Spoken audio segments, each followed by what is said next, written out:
to me on a dark night in 1976 was December 19th, a day that will change my life forever.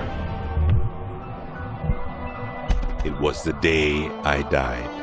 You were dead for 19 minutes. When I came back, I did not come back the same. How do you feel? I did not come back alone.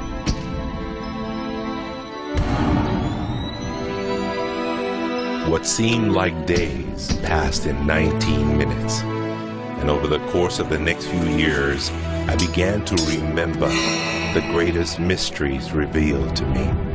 Anything is possible.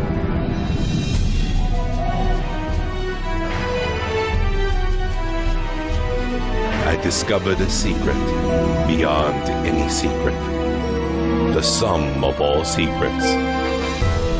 My eyes have seen the sun. You have seen nothing.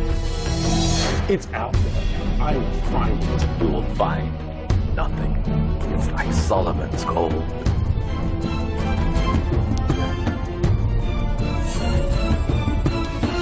It was the key to Solomon's wisdom.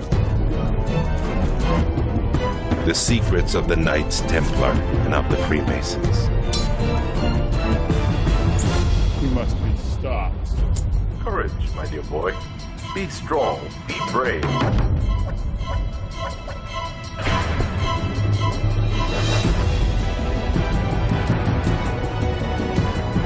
I challenged myself to find out everything I could. I found great teachers who knew this and began to seek them out.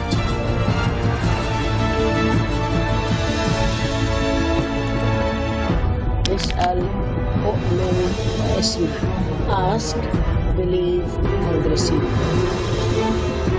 I traveled the world, and the meta secret was revealed.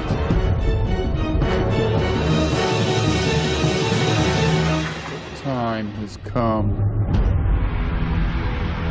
I became a messenger to deliver all that was made known to me.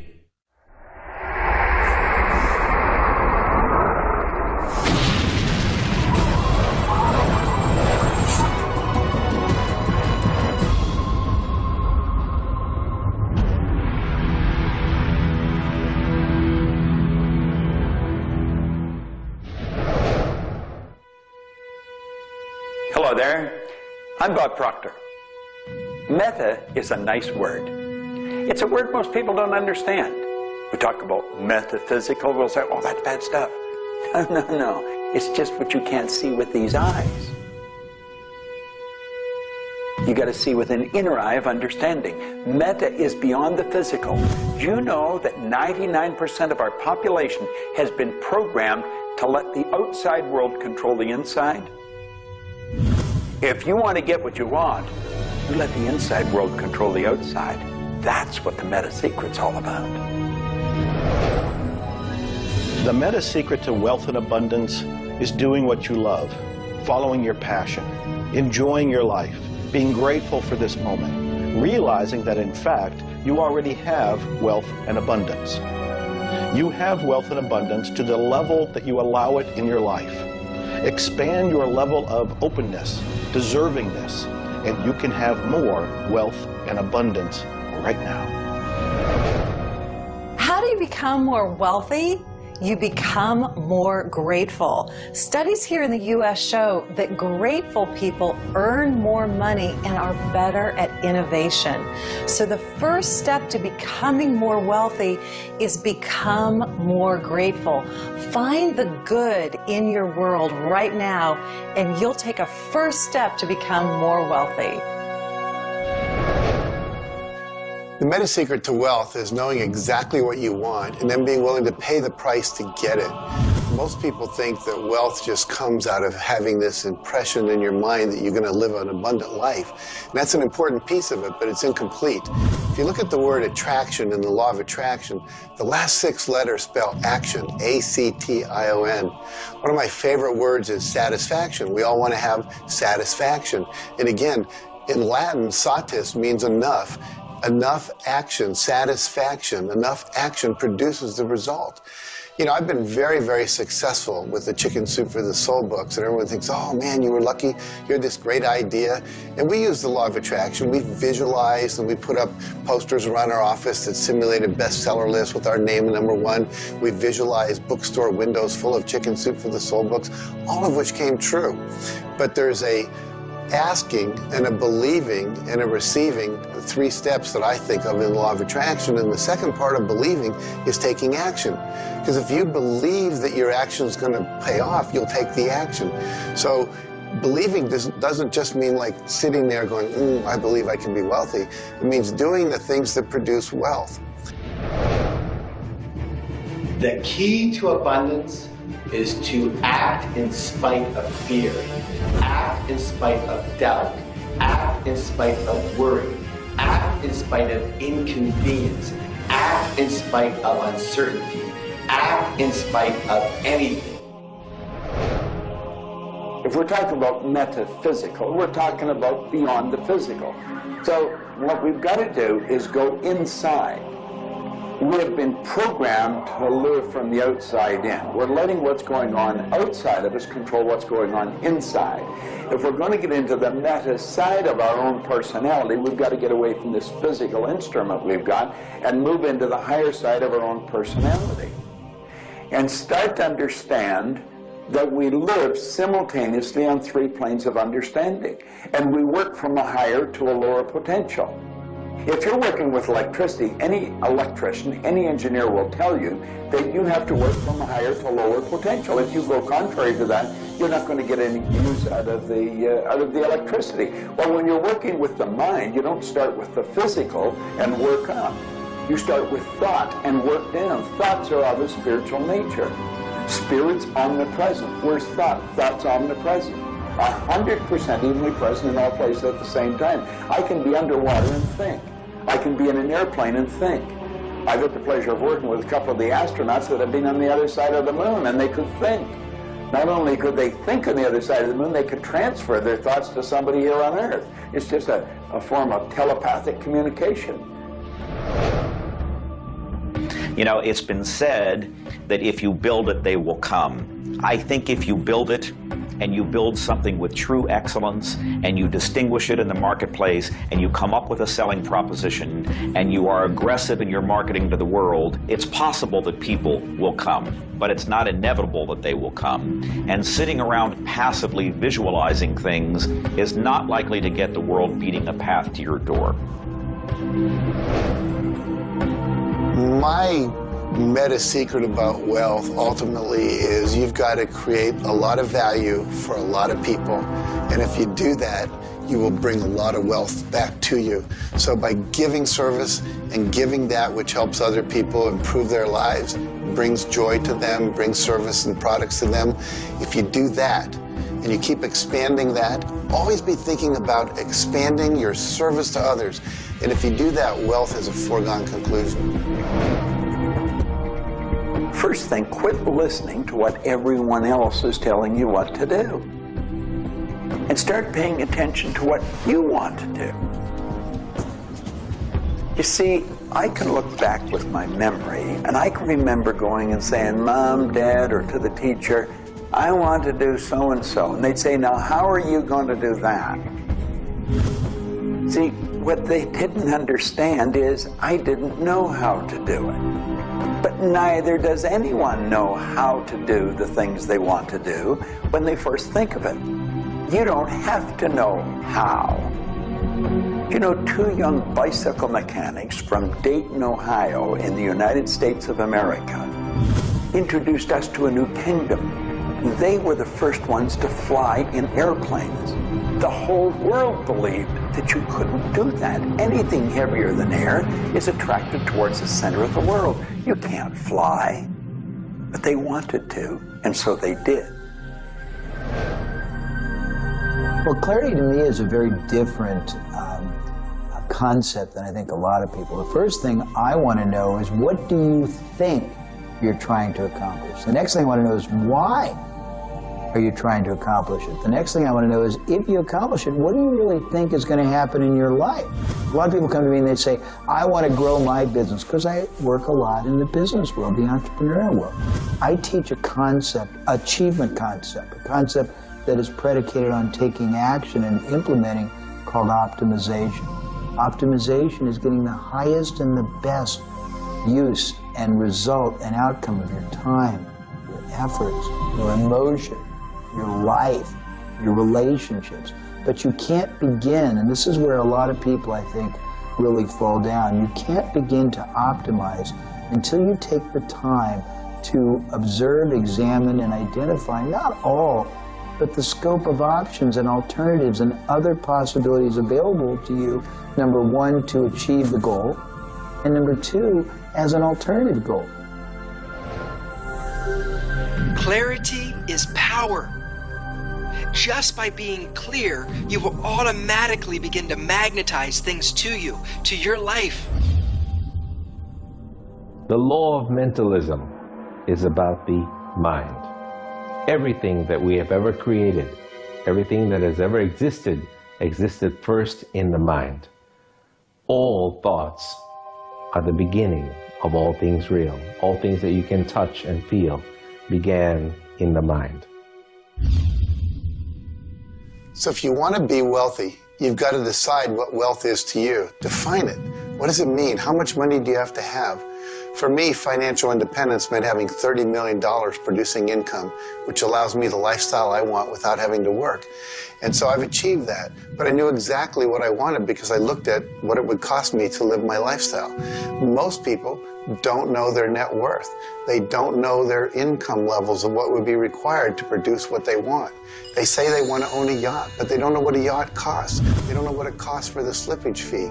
They don't know what it costs to maintain a yacht. So go out and create your ideal lifestyle and then figure out exactly what it would cost to live it, and then set that number as the number you want to achieve. Then believe you can achieve it. Visualize it every single day. Take action when the action comes. Ask for what you want. Reject rejection. Give up any idea of failure. Just persevere until you continue on, until you produce the result you want. The law of attraction's a good starting point for thinking about how to improve your life. You want to align your thoughts and your beliefs with what you want your life to be. But the law of attraction itself, by itself, won't allow you to achieve the abundance that you need. There are certain steps that you need to take, and these steps are all incorporated in what we call the meta secret. And the meta secret isn't one solitary method or one solitary system. The meta secret is a combination of tools, methodologies, and ways to understand the world and ways to understand how we can change the world. Until I started looking at who I was and who I wanted to become, nothing changed. Because every time I would look and I would blame something else or blame somebody else or just look in a different direction that was not inside, I would get more of what I was creating. Because every time I created something, people would react to that. Every time I took an action that was blaming this or blaming that, people would react to that. And you know what? Then I would react to their reactions. And I was creating an environment that was busy. Instead, an environment that supported wealth and abundance. If you look around, there's nothing but the abundance everywhere that you see. You see the trees growing. You see businesses happening. This is wealth, this is prosperity, this is abundance. If it's not happening for you, it's because unconsciously you have beliefs, counter-intentions, negativity that actually blocks it from coming into your life. It's actually working the law of attraction all the time, but it's happening on an unconscious level. The abundance is there, the wealth is there, but if you don't feel it, if you're not expressing it, it's because inside of you, you may feel you don't deserve it. This is part of the unconscious work that has to be done in order for you to feel on a conscious, real, live, earth-level level what's happening with abundance and prosperity. Abundance, wealth is your natural birthright. If you're not feeling it, it's because of your unconscious beliefs. The law of correspondence, simply stated, is as above, so below, as within, so without. The law of correspondence is simply attesting to the fact that we are human creatures, physically present, but we have minds and we have spirits. So we exist in more than just one plane. We might even be multidimensional beings with multidimensional thoughts, and there may be more to you than just meets the eye. If you want to be wealthy on the outside, you first have to become wealthy on the inside. As above, so below. As within, so without. First, you have to become wealthy in your thoughts. Then you become wealthy in your outer expression of that. You have to have a wealthy attitude.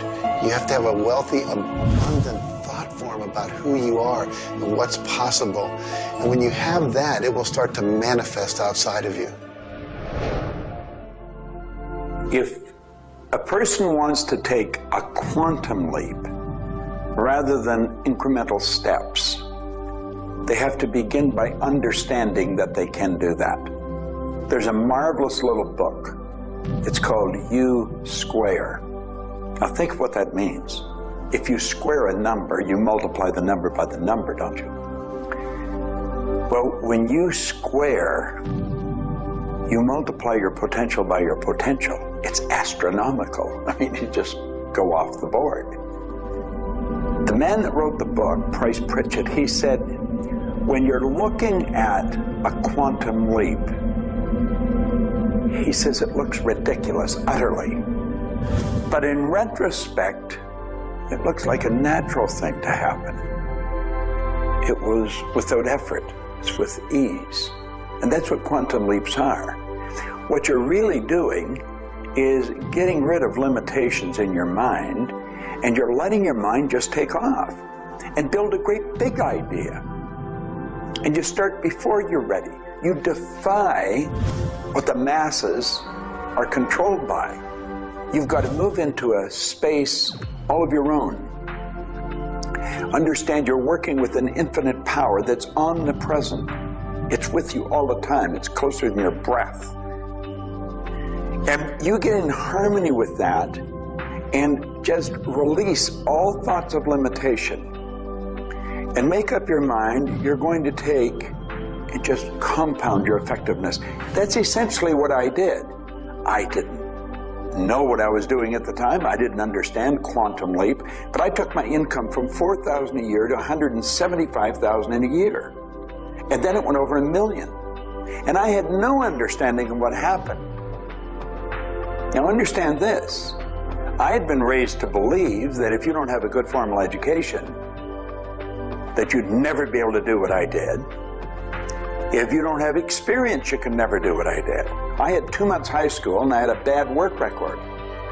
But my income went from $4,000 to over $1 million a year. Now you can do that. And the first step is understanding that you can do it. Quit listening to people tell you you can't. And start to see yourself doing something really big. Write it out on a sheet of paper. Begin by saying, I am so happy and grateful now that I have turned my annual income to a monthly income. It's not just about attracting things to you. It's about learning to trust what you're attracted to. You are naturally going to be attracted to certain kinds of people, to certain movies over other movies, to places you want to vacation versus other places, to workshops you want to take or books you want to read versus other books. Trust what you're attracted to. It will take you where you need to go, and it may not always make sense to you. I remember going to a seminar, and there was a woman teaching about how to triple your income in a year. And at that time, I was probably more like a hippie than I am the entrepreneur that I am today. And my wife, who was against making money at the time, thought it was evil when you should be in total service and all this. She said, I can't believe you're going to that workshop where they're going to teach you about how to make all this money. I thought you were more spiritual than that. I said, honey, I don't know why. I'm attracted to that workshop. I'm going to go there. So I sat down. The woman next to me, we started talking. It turns out she was a veterinarian. And it turns out that our cat had feline leukemia at the time. And I started talking to her about that, and she said, well, I'm the world's expert on feline leukemia. And I said, well, I've heard there's no cure for that. She said, no, there actually is a cure, and I can teach it to you. And so she called my veterinarian, told him what to do. My cat lived for many, many more years than the local vet thought it should. But see, I was trusting my attraction to go to that seminar, and it led me in a path that saved my cat's life, which was not where my conscious thinking was, but it was a very important goal to me to keep my cat alive. Those kind of things will start to happen. Most people are uncertain about something. They're uncertain about their next step. Here's your message. Do it. Do it. Whatever you're uncertain about, do it. Take the step. You will learn so much more. You'll get so much further faster by actually getting in the game than doing it, than thinking about it forever. One of my sayings is, one step in the right direction is worth 100 years of thinking about it.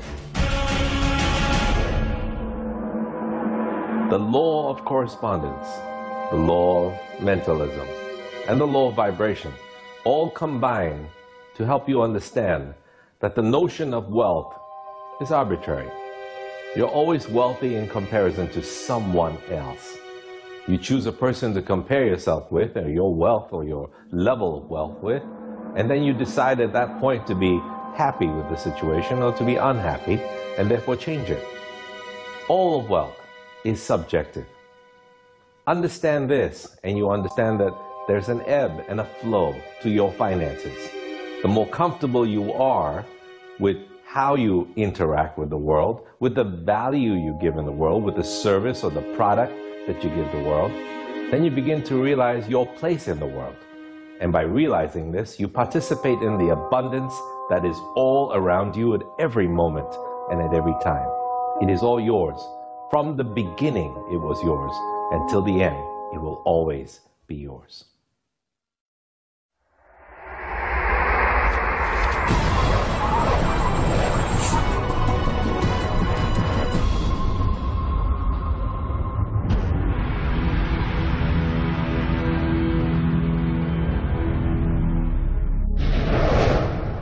The meta secret to relationships is to know that the universe is giving you love right now. When you give love to the universe, when you give love to another, you will receive love in turn. Love is the essence and nature of relationship. Relationships are a two-way street. It's not just about taking and giving and receiving and getting what you want, but it's also about giving. I like to say that each person should take 100% responsibility for the quality of the relationship.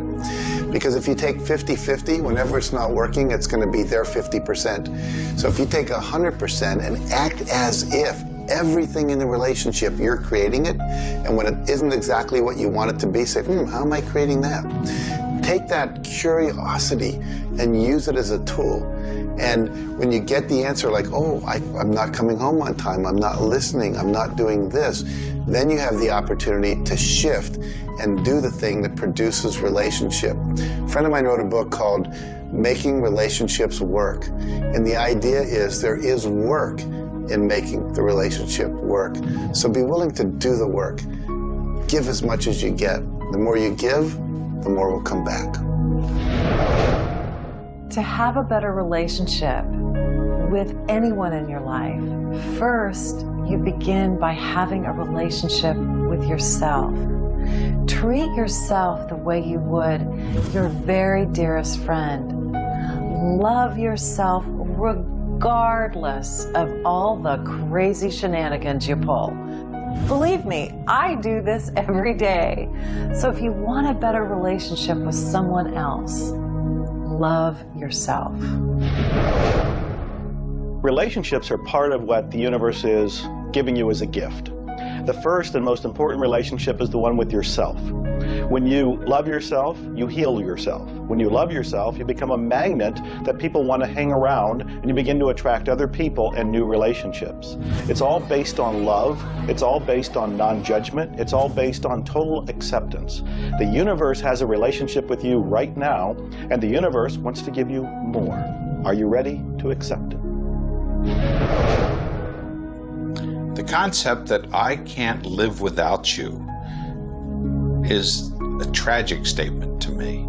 The idea that I need somebody else to complete my life, I need somebody else or my life's not worthwhile is a very sad statement, and I think someone needs to take a good look at themselves when they say that. When you start to think that thought, stop for a second and realize life is full of stuff, and sometimes stuff is potholes, and sometimes stuff is bridges are out ahead, and sometimes there's a detour in life. I heard somebody once say that sometimes the most beautiful scenes in life are the ones we observe on a detour. Have you ever gone on a detour and realized that your life wouldn't have been the same if you hadn't taken that twist or that turn in your life? Next time stuff happens, take a look. Maybe there's something better right around the corner.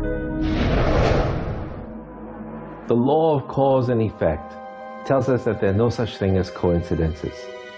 Everything that happens in this world happens because of a reason. Someone, somewhere, created a cause. It may not be something you are aware of. It may not be something we can even begin to realize or see at this level. But at some level, someone, somewhere, or a group of people, or even us, may have created it. And so as a result, we see the effect. We see the effect around us. We see the effect everywhere on this planet. Everyone asks me, Jay, how in the world can I have a better, a happier, a richer, a more joyous relationship? And it's very simple. First thing is you got to slow down enough to be externally focused. It's all about them. The more interested and externally focused you are on the other person, the more extraordinary their experience will be, and the more naturally they'll reciprocate it. The second, and you're watching me, and I've got a serious side, and you know that, but you got to get in touch with your childlike sense of curiosity, of innocence. The third is you got to be in the here and now, and that's so trite and said so often, but being in the here and now means connecting deeply and being aware of what people are saying and looking at them and being responsive to their feedback and their mannerisms. And the last thing, and the easy thing, is to, again, as I said earlier, enjoy the process. We are so busy, so stressed in our life, trying to get from one thing to another, trying to multitask, that the greatest way to have wonderful relationships is to commit. Commit, not just the time, but your being, to being there, to connecting. For me, the meta secret to relationships is to be the person you're looking for. Whatever it is you're out there looking for, be that and give it away. If you're looking for someone who's loving and kind and compassionate and generous, you need to be loving, kind, and compassionate and generous. Whatever it is you want, you've got to be that and express that out into the universe. And whatever you express out is going to come back multiplied. The meta secret of relationships is for you to develop an identity that brings out the best in your partner and helping your partner to be the best that they can in order to bring out the best of who you are. Criticism seems to be a big problem. If you are really secure in yourself and somebody criticizes you, it isn't going to bother you. Now, if you're insecure and somebody criticizes you, it's really going to bother you. You see, 9 out of 10 times, the person that's criticizing you really wants to help you. They just haven't really learned how to communicate effectively. But let's not let somebody else's criticism or their way of helping us shake us. If we're solid in our own self, and we really understand ourselves, then we can handle it and it won't be any problem. If criticism really rattles your chain or rattles your cage or really upsets you, it's not the criticism that upsets you. It's not the other person's opinion that upsets you. It's how you react to it. And you see, if you were really solid within yourself, you would respond to it. You would thank them for it and say, but I really don't choose to do that. Or you'd say, well, thank you, that's probably a good idea, I'll try it. But they're not going to knock you off track. So it goes back to have a good, sound self-image, a good image of yourself. Maxwell Maltz wrote a beautiful book on that way back around 1960 called Psycho-Cybernetics. Psyche-cybernetics. Cybernetic is the communication mechanism in our mind. It's the image that we hold of ourselves. It's like a life-governing device. Well, you've got an image of you just same as I have an image of me. And our image controls how we walk, how we talk, how we dress, how we meet and greet people. And it also controls how we handle criticism when it comes our way. And it will come your way, just same as it comes to me and everybody. We want to be solid in our own belief about who we are and what we are. Let's really get to know ourselves. And then, rather than react, let's respond. It doesn't matter how they approach, whether they're diplomatic and trying to help us or whether they're trying to find fault. It won't really make any difference. We will listen to what they have to say, listen to it, and then we'll either accept it or reject it, but it isn't going to affect the relationship with the other person one bit. There is masculine and feminine in everything. Nothing is entirely masculine, nor is it entirely feminine. We have different aspects of yin and yang, of harshness and softness, different aspects of masculinity and femininity in everything. If you take a look at life and see it all as a combination, see how we are always living in combination, then you begin to realize and to also appreciate the law of gender. Relationships are about communion, taking our life and making it sacred through connection with another human being. So communion and making sacred is what relationship is all about. You know, there's a lot of lonely people around. And if you're lonely, I'm going to let you in on a secret. You're always going to be lonely until you become friends with yourself. If you're looking for company outside of yourself, you're looking in the wrong place. You want to go inside.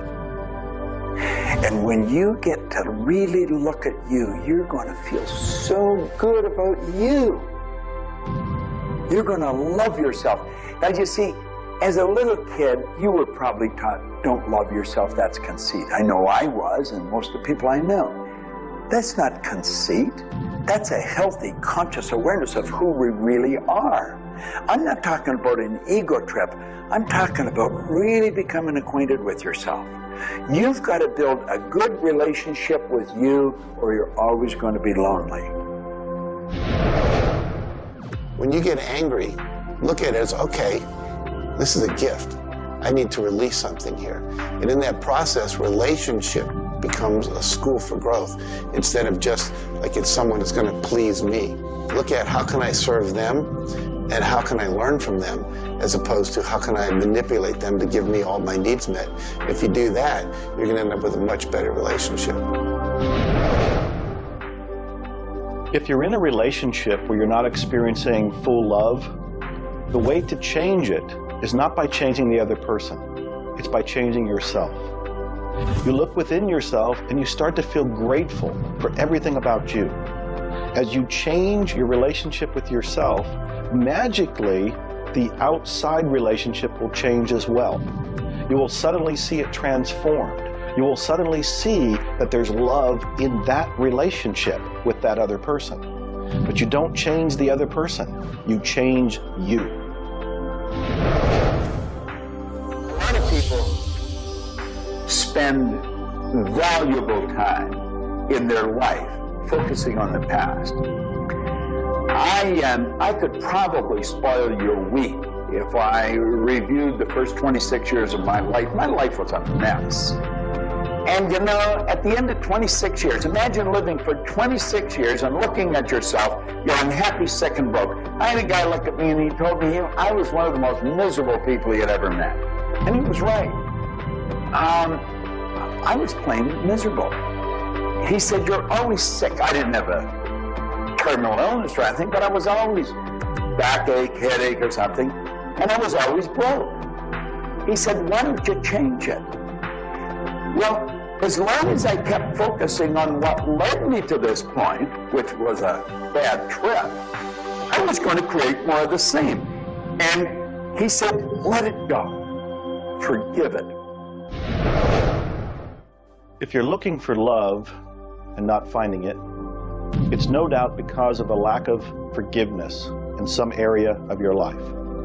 This is true for all of us. You want to look in your life, look at your past, look at all of your relationships, and ask yourself, where have I not forgiven? Myself, my parents, my siblings, my neighbors, my relatives, my business partners, where have I not forgiven? When you go and forgive, you release the energy that allows the law of attraction to bring new love and new relationships into your life. How do you do this? You look and ask yourself, where have I not forgiven somebody? Somebody's going to come to mind. It could be you. The second thing you do is say, can I forgive them? Can I forgive myself? Whether you say yes or no, you move to the third part of this. And you start to wonder, what made that person act the way they did at that point? What made me act the way I did at that one point? And you start to go deep into understanding the psychology of behavior. And you realize we're all doing the best we can, yourself included. At that point, when you can forgive yourself and you can forgive these other people, whoever it might be, for whatever may have occurred, when you forgive them, you release all of the energy that's been stuck psychically within your own mind and your body and your soul. And when that releases into the universe now has an open pathway to return to you new love, new relationships, new blessings. It all begins with forgiveness, and you can do that right now. When we talk about love, we're talking about the greatest word in the world. Leadership is a great word, but no word compares with love, because without love, you're dead. There's life in love. There's forgiveness in love. There's really everything. There's thankfulness in love. Now, the problem is learning where do we start, because we find sometimes in families there's no love. In marriages, there's no love. But we quit looking around and we start learning. It begins with me. And when we start learning, we're not too loving ourselves. And it begins with your learning. To me, you could say you're loving, but unfortunately, you love people you like. Love has to be unconditional, loving those you don't like. Now, in my case, when my wife married me, she said she loved me. I told her I loved her. But as soon as we got married, I would say, I love you. She said, well, why don't you act like it? I say, I do act like it. She says, you have a funny way of showing it. I say, well, I love you enough to die for you. She says, try living a little. And so I discovered, as loving as I was, I didn't fit her definition. The law of gender, the law of vibration, and the law of rhythm. All of these figure in relationships. You see, love is a dynamic. Any relationship is a dynamic. When you are actively relating, that's when it's alive. That's when it's fun. When you sit back and you start to look at the relationship, then it becomes static. It becomes a relationship to be assessed, to be looked at. But when you're relating to your partner or your spouse, amazing things happen. It's dynamic, it's moving, it's alive. And that's what all love is supposed to be, alive, and so much more fun. Changes happen all the time. We change. Human beings change. You change, I change, we all change. But if you can change together in the same direction, amazing miracles take place. Words, feelings, thoughts are all aligned. And all of a sudden, You can take on any problem, and it's not an issue. That's what relationships are all about. That's what relating is all about. That's what love is all about.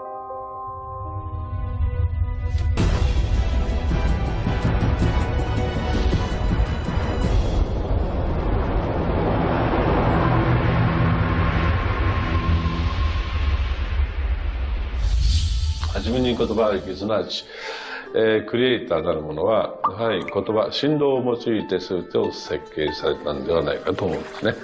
そして、その、振動の、設計図は非常に緻密なもので美しい共鳴振動にあふれたものであったことでありましょ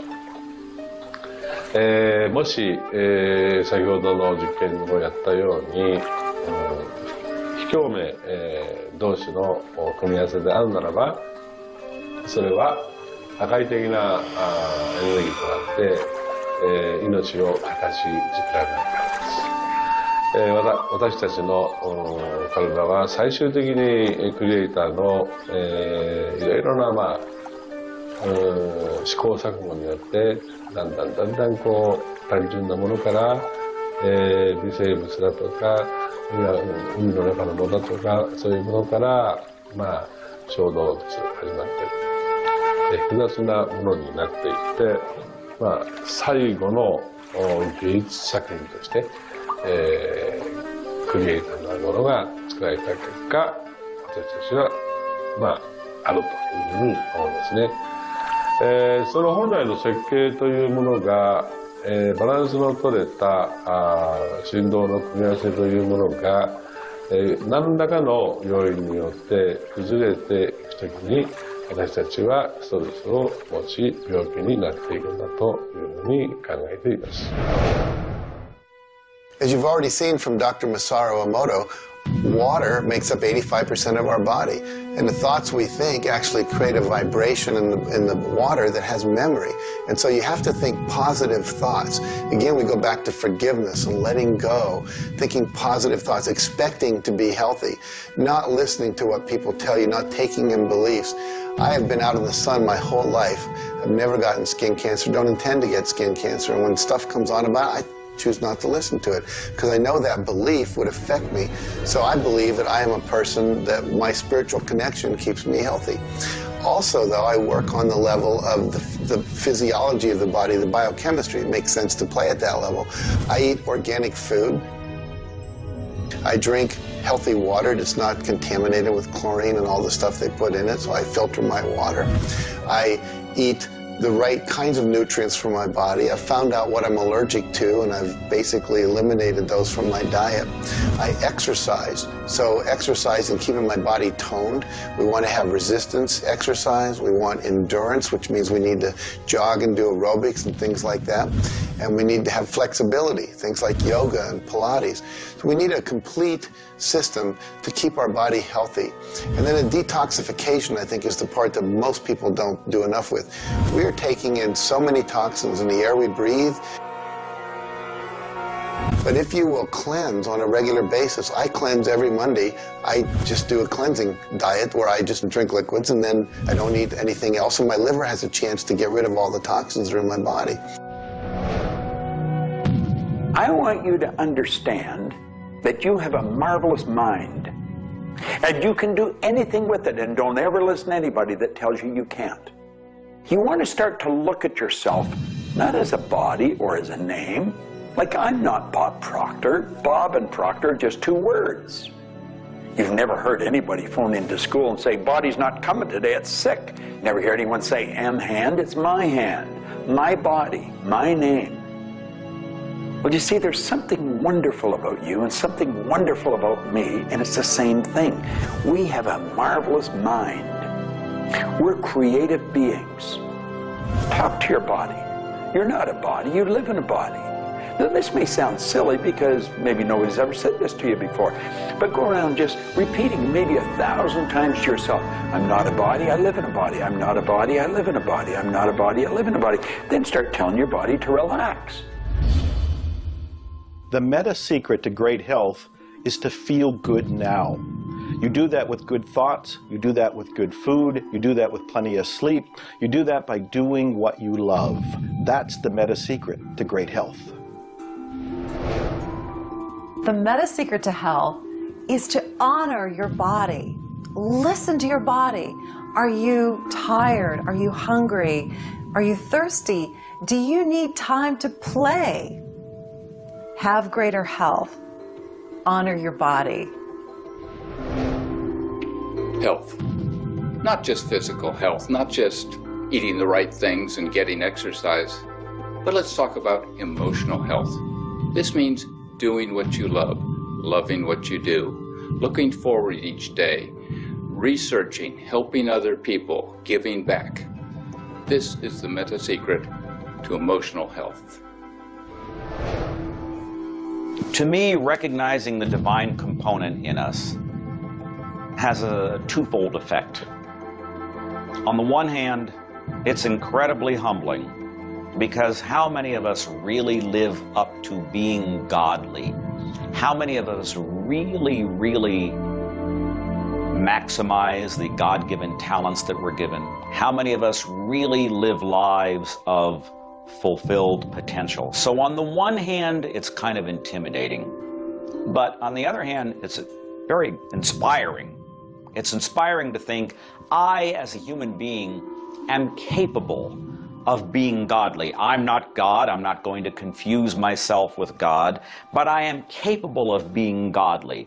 I am capable of a goodness which can resound around the world. I am capable, like God, of using language to bring things into existence. An architectural drawing is the languaging of a building into existence. A marriage contract is the languaging of a relationship into existence. Any sort of contract does that. A novel creates a world that may be more real to us than the so-called real world that we are living in. And being godly is both an obligation, which frankly I feel I fall vastly short of, but also an incredibly inspiring opportunity. And the ancient traditions, not only the one that I come from, but really all of them, teach us this. The law of rhythm is the very fabric of life itself. Rhythm is everywhere. Things are born and things die. We move into a season and we move out of a season. We go within and we go without. We change. Rhythms flow in our emotions as well. You cannot always be feeling happy. Sometimes you'll feel sad, you'll feel down, and then you'll come out of it. Whatever goes up must come down. You've heard the language. Rhythm is exactly that. And the minute you begin to realize that all of life is all about the law of rhythm, then you can flow easily in bad times and then have more fun in happy times. When you start to expect rhythms, know that if you're happy in one direction, you can also be unhappy in the other direction. The law of rhythm surrounds us, works with us, and if you master it, there's nothing you can't do. The meta secret to health and having amazing energy is the ability to look at your world from a perspective that, hey, things aren't always going to go your way, but you know what? As long as you always do your best, as long as you are focused on what you achieve and what you're trying to accomplish, then it's all going to work out. I think one of the most important keys is to recognize in life just about all the limitations that we have are self-imposed. To realize that is the greatest breakout, the greatest. I talk about staging jailbreaks in your life, breaking out of the mental prisons, getting over the walls of the self-imposed impossibilities in life. And it is remarkable what happens when you realize, take a look at what really is holding you back. And very often, almost all the time, it's you. It's you. The power lies within you. See, humor is good. It really is. I don't really understand what it does to you, but I know it does something to your brain. Norman Cousins, who's gone now, but lived a long and very, very effective life. And he had been diagnosed with a disease, and it was killing him. He was literally dying. And one day he got thinking to himself, if sadness and sickness are hooked together, then happiness and health must be hooked together. And so he had people bring in old movie films of Laurel and Hardy and all kinds of different old actors, funny stories. And he started to play them. They made him move out of the hospital. So he rented a suite of rooms in a hotel. And he had these movies playing all the time. And he was laughing, a real belly laugh. And he got better. Now, I think you know when you're laughing, you're feeling good. Start to laugh at yourself. When you make a mistake, laugh at yourself. Don't get serious with yourself. It plays a very, very important role in a healthy, relaxed life. If you want to study it further, get into some of Norman Cousins' material, and he'll explain exactly what it does to the brain that controls the vibration of the body. Start laughing a little more. Have fun. The mind can't be all it is designed to be without the body being everything it was designed to be. But we basically thwart both. Or you can have a great relationship. You can have a great financial situation. You can have a great family relationship. And the big problem in our society, certainly in Western society, people don't exercise, 92% of the people don't exercise, they don't eat nutritious things, they don't complement to compensate. It's very simple. And if you break it down to the little steps like eating an elephant, you'll have the most rich, satisfying, fulfilling, gratifying, liberating life, but you got to balance it. Health is all up here. All I know is right now, I don't have a voice, I don't have much sight, I don't have a hearing. My strength is gone. However, I have never been more excited and thankful in my whole life.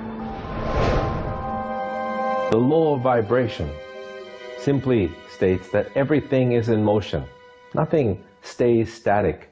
At some level, even though something may appear as if it's not moving, its molecules are moving, its atoms are moving. Everything vibrates. Not just your thoughts, everything. Now, I do understand that disease cannot stay in a healthy vibration. It just cannot. I also understand you cannot turn disease into health, but you can release disease and recreate health. You see, your body is changing at the rate of millions of cells every second. And it's the thought patterns that you hold in your mind that control the vibratory rate of the body. Your brain is an electronic switching station. There's all kinds of material written on thought, on attitude, and on health. And I do know this. If you are suffering from a physical disease, quit talking about it, quit thinking about it. Go to a very competent medical doctor and follow that person's advice. Because he or she will tell you what to do physically, but at the same time, instantly begin visualizing every molecule of your being in a harmony with the law of vibration. Now, I would have an affirmation that I would repeat. I am so happy and grateful now that every molecule of my being is vibrating in perfect harmony with God's laws. My body is getting healthier and stronger and more vibrant every minute of every day. And repeat that. Treat it like a mantra. I can't predict what's going to happen for you personally, but I do know that hundreds of people, if not thousands of people, have experienced healings and cures by beginning to change their thoughts about what's going on in their body. In my book, The Attractor Factor, I talk about a person who had cancer. She experienced the idea of forgiving everybody and everything in her life, and she went through the process of doing that working with a coach. She then went back into the doctor's office. They opened her for surgery, and there was no cancer. It was gone. By forgiving everybody in her life, including herself, she transformed her body. She reached this place of healing and this place of peace. And as a result, she experienced a cure. If you're finding yourself sitting here watching this and you're ill, you've got a chronic condition, you're sick, what you need to do is a couple of things. Number one, you need to first work on your attitude. You need to believe you can get healthy. You need to not believe anyone who tells you you're going to die, or it's terminal, or it's going to take a long time. Literally, we know that we can get rid of a disease in minutes, in literally minutes. I had a cold once, and a person literally did an exercise with me. My nose dried up, my fever went away, the achiness went away in 5 minutes. So we know the power of the mind. We know that you have to forgive and release. So much work now being done on cancer where we know there's resentment, and different forms of resentment will come into different forms of cancer in the body. So it's critical to get yourself aligned with spirit. When you are aligned with spirit through meditation, through doing the things that bring you joy, through doing the things that align you, and you know what that is for you. It could be singing, it could be walking in nature, it could be petting your cat. When you move into that state, healing naturally takes place through you. There's this innate, natural healing ability that's always working to heal you if you get you out of the way. By you, I mean your ego mind, your beliefs, your fears, your doubts, all of that stuff, all of the resentments you've held that you haven't released, that will keep you sick. So you've got to do some kind of work to get into a spiritual alignment and to release the negativity. Emotional pain is very real. It's like sorrow and grief. Like grief comes in waves. It just sort of overcomes you and then it sort of fades away. You could have experienced some traumatic situation, anything from rape to the loss of a loved one or being held up, where somebody invaded your privacy in some way or another. And it causes deep emotional pain. What we want to realize is that we are bringing that on ourselves. You say, well, wait a minute, you're not bringing it on yourself. No, but you're reliving the situation. We've got to separate ourselves from the incident, from the situation.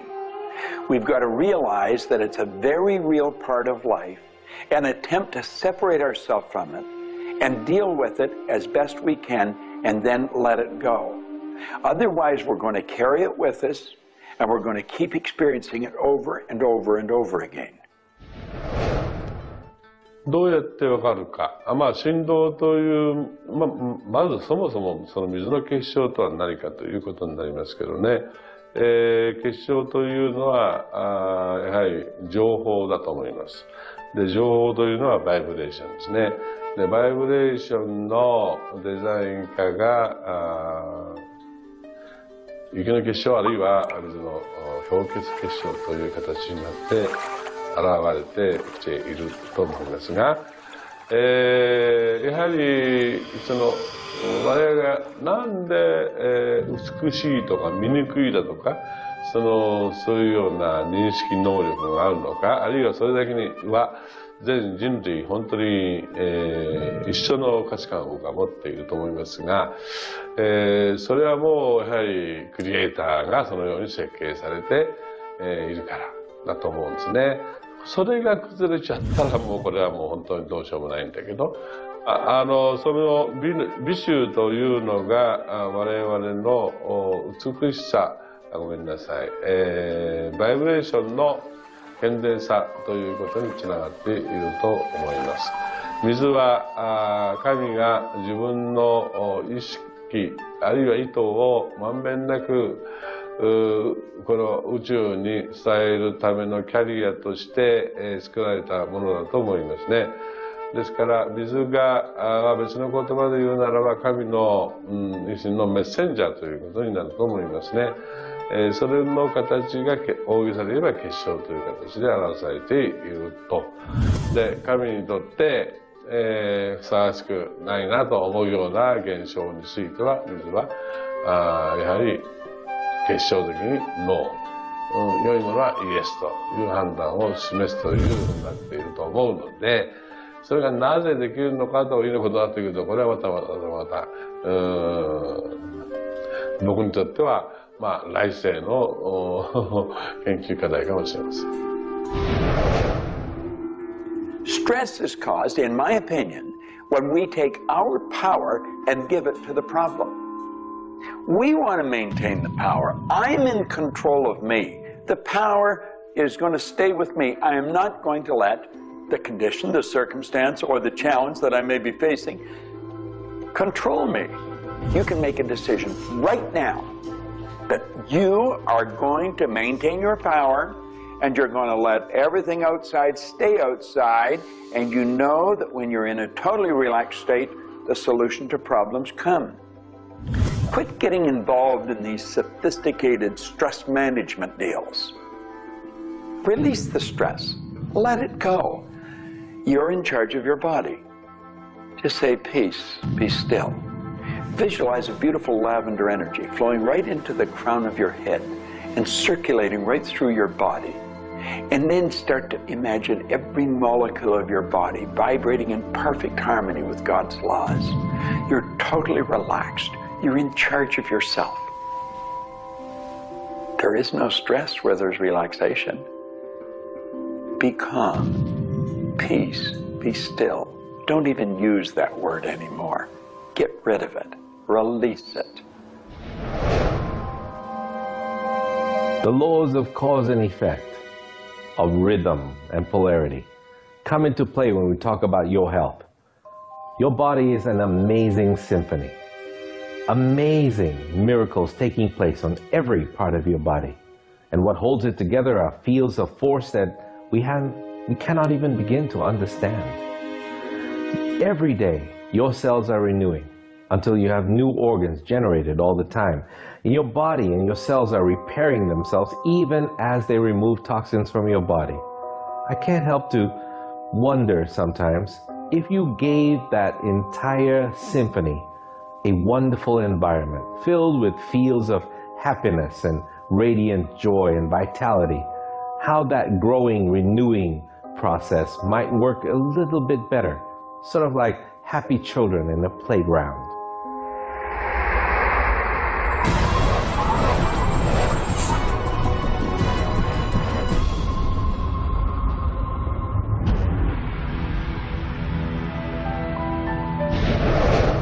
Here's the paradox of being human. Real happiness is only available in the moment. If you're brooding on the past or obsessed about the future, even if you're looking forward to something that could be magnificent in the future, it's not quite the same sort of anchored contentment that you get from really being in the moment. We human beings seem to be perpetually someplace else. That's kind of like one definition of the human predicament, the human condition. We are perpetually thinking about the past, the future, something to the right, something to the left, something else. I think the paradox to happiness is you do have to have dreams and aspirations, and you have to be anchored, rooted, and happy where you are. Not always easy to do, but I keep trying. Happiness is a point of view. Am I happy? Yeah, I think I am. How can somebody always be sad? Of course we're sad when we lose somebody that we love, or that when the project we're working on so long doesn't work out. Temporary sadness is a very human condition. How can you be happy? Maybe by finding things to do that make you happy. You see, if you're miserable, your mind is focused on the past. There's a method concept. Get you over any miserable concept in a heartbeat. Focus on right now. See, you're miserable because of something that happened that you didn't want to happen, or something she said or he said or they did. Forget it. It's in the past. And quit worrying about the future. Have you any idea the number of electrical charges must fly through your body for the simple object of writing your name? See, your brain is an electronic switching station, and you've got one. And you can activate brain cells. You can set up any vibration you want. If it's a negative vibration, you're going to be unhappy. If it's a positive one, you're going to be happy. Every brain cell is a positive and a negative pole. Everything that you look at is going to be impregnated into cells in your brain. Now, you're either going to look at the positive or the negative side of it. What side do you want to live in? I choose to look at the good side of a situation. Put yourself in a good vibration. Think of the blood in your body. Do you know it circulates through hundreds of miles of passageway every 33 seconds? It carries all the food in and all the garbage out. You've got more power in your little finger than you need to light up your home for the year. There's about 11 million kilowatt hours per pound of potential energy locked up in your body. And you're probably saying, I haven't got any energy. That's because you're miserable. Get out of it. Get over it. Focus on now. One of the most important things you need to do in your life is discover your life purpose. I believe that everybody is born with an individual and unique purpose. And when you are doing your life purpose, when you're living it, expressing it, fulfilling it, you're happy.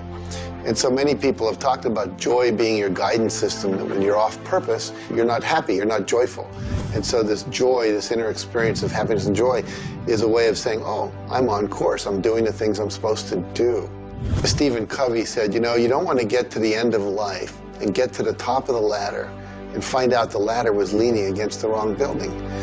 You can be very, very successful. We see people with all the cars and the toys and the money and the society recognition and so forth, but they're not happy because they're not fulfilling their purpose. Think about it like this. A rose has to be a rose. A chrysanthemum has to be a chrysanthemum. A geranium has to be a geranium. And yet we as people have been given choice. The choice to pursue any number of things and do whatever we want to do. But unfortunately, most of us have been talked out of our purpose. If you want to be happy, come back into this moment and do what you love in this moment. You should absolutely work toward improving your life, improving the world, improving your relationships, improving your finances. Every sort of conceivable improvement at a micro or macro level should indeed be your agenda. But if you are not happy with things the way they are, then your happiness is perpetually on hold pending a condition that doesn't exist yet. If you do that, you will never be happy. You have to realize that the point of power in your life is in this moment. People think about the future and they throw their power into the future. There is no future. When it gets here, it's called now. It's called this moment. People think about the past and they throw their power into the past. But there is no past. It's gone. When you think about the past, you think about it in this moment. This moment is all there is. And you can be happy in this moment. When you are, everything is taken care of. All is well. Happiness and achieving happiness is a process. It's not something you achieve right now and you're done and you have your happiness. It's something that you're constantly attaining and re-attaining through life. And the way to do that is to really understand what brings contentment in your life and to achieve that. And one of the key things to remember in terms of happiness is that part of this process is sharing happiness with other people. The more we share happiness and the more we teach other people how to bring happiness and fulfillment in their life, the more we'll be happy and fulfilled. So continue with your journey of greater fulfillment, and you'll have more happiness in your life. The law of polarity is about dualism. Everything exists in relation to something else. There is no person that's entirely good. There is no person that's entirely bad. There is no entirely hot or entirely cold. It's always hot in relation to something else that's colder. It's always colder in relation to something else that is hotter. We move in directions as opposed to moving in a static field. We always move from one place to another, from one thing that's more pleasant to something that's less pleasant, or something that's unpleasant to something that's more pleasant. There is a movement, and this movement exists because of polarity. Happiness is what you want, and happiness you can have right now. Why aren't you feeling happy? Why isn't anybody feeling happy? Because psychologically they use unhappiness as a motivator. They think by being unhappy, angry, desperate, frustrated, whatever the feeling might be that's not happiness, that it will whip them forward. It'll make them take action. And it's something that actually shoots themselves in the foot. Because when you are happy now, which is available to you right now, you know what your choices are. You can see what your decisions are to be, and you can more clearly decide on what to do next. It comes into really understanding something about ourselves. We should start at a very early age, and we should ask ourselves, who am I? You know, what really makes me tick? And get to know ourselves. We're in a hurry to get a car or build a business or buy a house. We should introduce ourselves to ourselves. School hasn't done it. Our parents aren't doing it. You go to work for somebody, they're not going to do it. So if you don't do it for yourself, you're not going to do it. This deals between you and yourself. Pogo said, we have seen the enemy, they are us. Whatever has happened in your life, whatever's going on for you, if it's not the way you want it, any situation, consider the fact that everything happens for a reason, and that reason is there to serve you. How can you reframe this? How can you relook at this in such a way that helps you, that supports you, that puts you on the path to success and positivity again? It doesn't help you to be negative. It doesn't help you to wallow. All that can do is bring you down. It's time to change your mind. It's time to reframe, relook at it, have a new perspective, a new view, and put this in the light of this was there to serve you. There's no accidents in the universe. This happened for a reason, and that reason is there to help you. We grow up with the idea rich people aren't happy. Well, I know rich people that are laughing. They're very happy. And of course, I know people that are very wealthy and are very unhappy. I remember Earl Nightingale one time saying, since it doesn't make any difference whether you're rich or not, if you're happy or not, you might as well be wealthy. And then if you're miserable, you can at least be miserable in comfort. We've got to understand that all the money in the world is available to us, but we have to earn it. Now, that does not mean we should work. This is where the meta secret really comes into play. Working happens to be the very worst way to earn money. We should work for satisfaction. People should go to work at what they love doing. When we think of work, what we're really talking about is how we spend our days. Work has probably a bad energy attached to it. We should spend our days doing what we absolutely love to do. When it comes to the fear of failure, you look at your life and you ask, if I pursue my dream, my passion, my love, and it doesn't work out, will I still be okay? Can I still love myself? Will life still go on? When you realize that the answer is yes, you remove the fear of failure. When you remove the fear of failure, you have energy to go forward and actually make it a success. Well, what about the fear of success? When you are successful, you can make a difference in the world. If you really want the world to be a happy, prosperous place, Contribute a happy, prosperous person to it. You. The meta secret to happiness is that there is perfection in imperfection. That when we accept our environment for what it is and the people around us for who they are, we can make a big difference. Happiness. What makes you happy? Everyone is not the same. For me, it's research. I love researching and writing and putting multimedia programs together. And this allows me to do something else that I love, traveling the world. I travel more than 6,000 miles, that's 9,000 kilometers, every week. I've been to more than 52 countries. I board an airplane every 2.5 days. I've been around the world more than 16 times in just a couple of years. I enjoy that. Meeting new people, meeting new audiences, helping people. What makes you happy? That's what makes me happy. A key component to lift yourself out of depression is human connection. Go connect with another human being. Another powerful tool is movement. And a third is laughter. Go play and have some fun and watch your spirits begin to lift. The meta secret of life is to realize that the journey is the thing. I believe the first thing a person should do is establish a purpose. Why are you even here? Why do you get out of bed in the morning? Why are you living?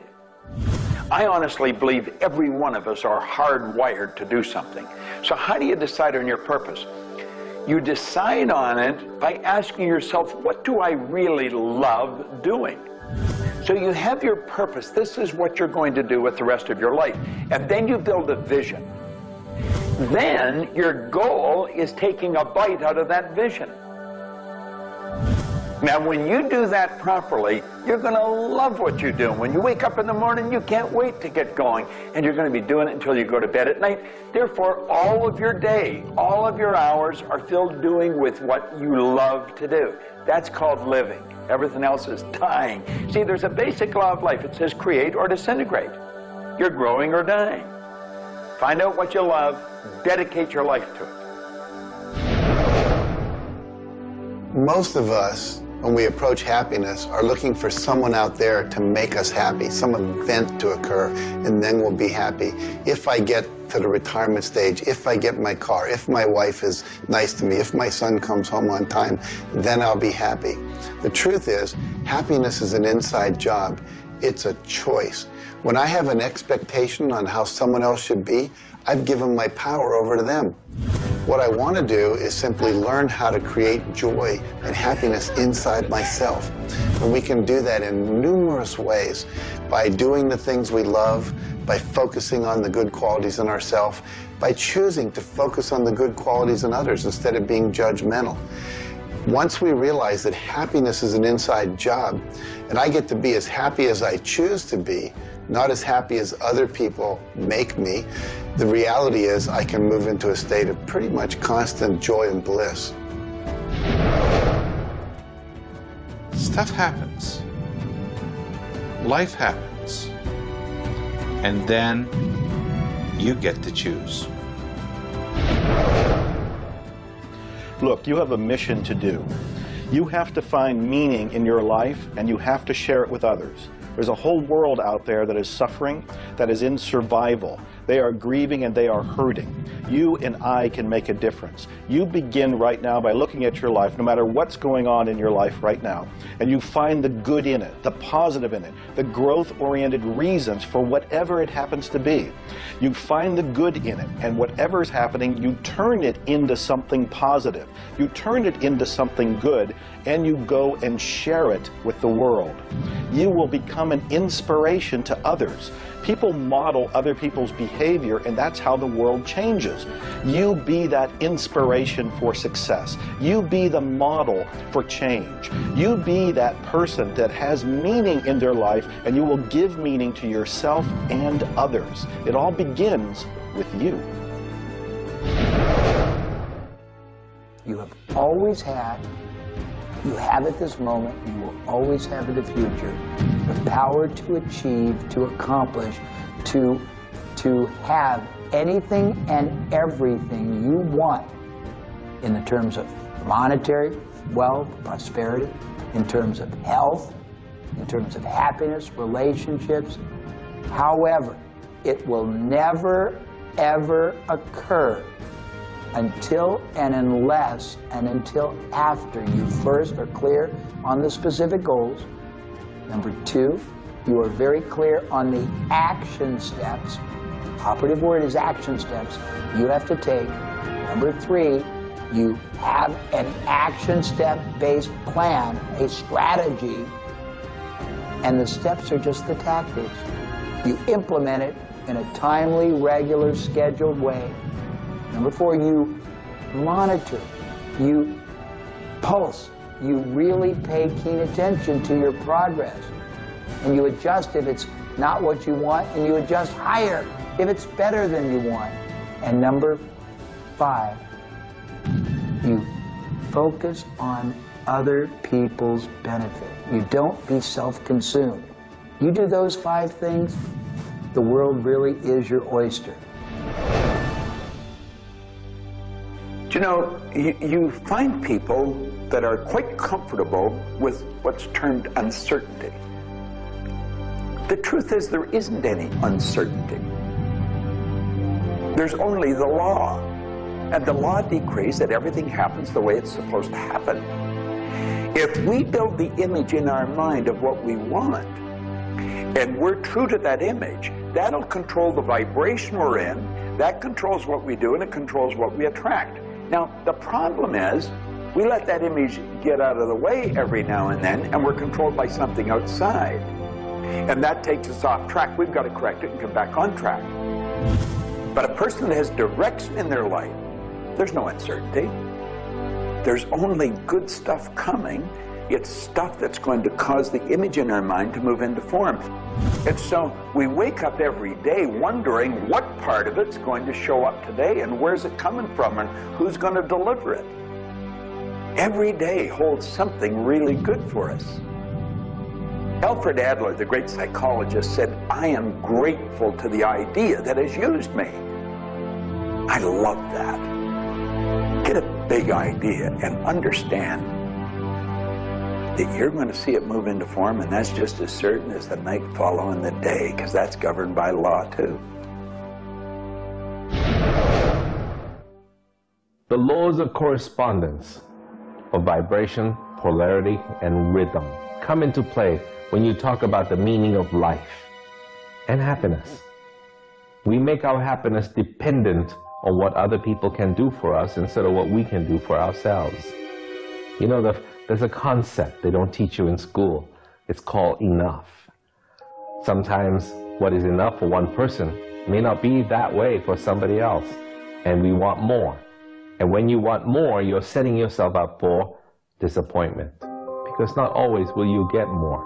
Sometimes you do, but it's not all the time. I don't know who told us on this planet that everything is going to go our way. Sometimes things will go your way, sometimes they won't. We've got to learn to accept this. That's the rhythm and the flow of life. All of life is filled with possibilities.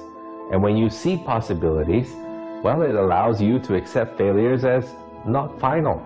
Failures are learning lessons. The American Indians, the Hopi Indians in the Southwest, well, they have a belief. Every day they wake up and pray to the Great Spirit, and they say, "Oh, Great Spirit, allow us today, this day, to make 20 mistakes." You see, they believe that by making mistakes, by failing, you actually learn more. You add to this wonderful fountain of wisdom that is called you over a period of time. And if you don't fail, they say, you don't learn anything. So how many times have you failed? I know I have failed a lot. But over the course of the years, I also knew something that was different. And that was that I was responsible for my own happiness. I knew that there was laughter everywhere, but I also knew that if I wanted to participate, that laughter has to come from inside, not from outside. And that's the nature of spirit, and that's the nature of who you are, and that's the meta secret to everything possible. This is our home. We have nowhere else to go. Earth gives us everything we need to celebrate life. Everything you do will either hurt or heal our planet.